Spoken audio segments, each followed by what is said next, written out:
You know, when I moved into the shady underworld, I didn't plan on it being for very long. There was a ton of Sons of Silence, ton of Hell's Angels, ton of Bandito, biker gangs that I dealt with on a daily basis.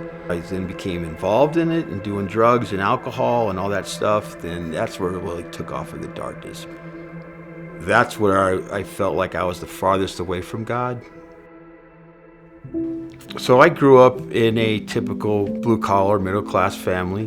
We grew up Catholic, so church was important every Sunday. But since I was a young kid, I was always drawn to athletics. I kind of gravitated toward baseball more and felt like that was my calling, that's what I was going to do.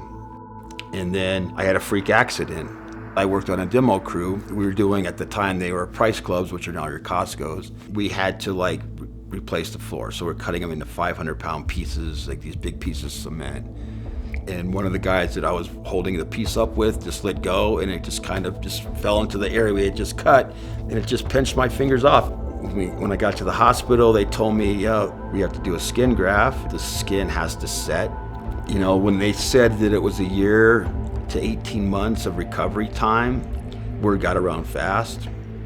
It's like if you died today, your job would replace you, you know, within time. It's basically the same thing within athletics, you know. I wasn't used to that. I wasn't used to being tossed aside like I was nothing, because I was always the star athlete.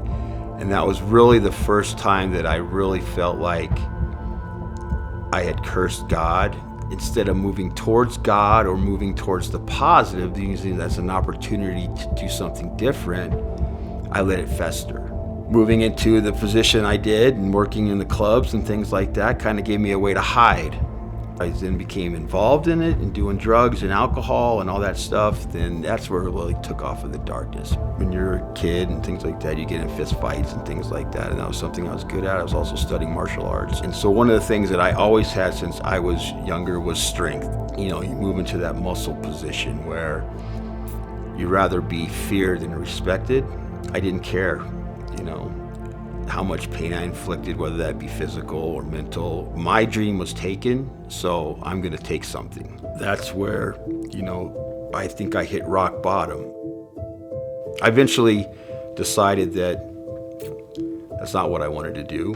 And, you know, my family, during this whole time, my family has been praying for me, and they've been trying to get me back to come back to the church. I started seeing more signs of positive, you know, getting away from the darkness, starting to see some of the light, until my fiance was murdered, and then that's when the whole cycle started again. She had a business partner that she was involved with that did 21 years in prison for murdering some migrant workers. They had a big ranch out east in Stratton. I'm like, that's your business partner? You can't work for him. You gotta figure out a way to back out slowly without raising the alarms. One day I went to work, got a call from her friend that she had met him, and now her phone is off, and kind of started a whole chain of events. But I didn't get the word until 3 hours after all this had happened. So I was just thinking, if I had that 3 hours to track her down, because I knew the places, and it ended up happening, he ended up killing her and himself at our cabin we had in Granby.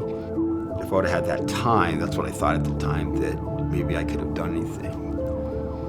My past and my reputation of being able to save people and being able to take care of things, that's when I was at my most vulnerable, because I wasn't able to. You know, I'm like, give me 5 minutes with this guy in a locked room and see what happens. And I wasn't able to do that. So ever since that happened, the relationships I got into, the things I did was trying to save people that were probably broken and that didn't want to be saved or couldn't save themselves. And that's when I realized I can't do that. I'm the one that needs saving. At that time, I lived in a house like a block from my mom. I bought a house down there. And so my mom was like a block away, so she'd come down and she'd check on me, and she's like, I'm praying for you. And she'd come over like 2 o'clock in the morning to make sure I was okay. And what really kind of pushed me towards, you know, my salvation was also meeting my wife. And as we started dating for about a year or so, we both realized that we needed to get back into the church. And so that's where we came across ALC. Hey, tell everybody who you are. My name's Aaron Bennett. And when was your first day at this church? Today. Physically. I figured if I'm going to give my whole heart and soul to God, then I need to confess it publicly. Immediately when we went to ALC, there was just a light, and you could see God working in there.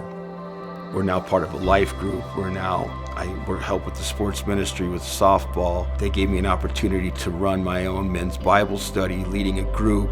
My whole life has changed. No matter how badly I had sinned or what I had done back then, it was all forgiven, and it was a gift that I was finally ready to accept.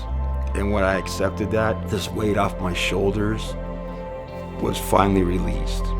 Once you repent and once you give your life to Christ, you just see how it changes your whole internal being, your heart, your mind, your soul. I mean, people see me at church, I don't think they realize what things I did before, because back then I was intimidating, I was mean. I don't have that feeling in my heart anymore. God softened my heart. And I just want people to know, anyone that's had a similar situation, that it's not too late.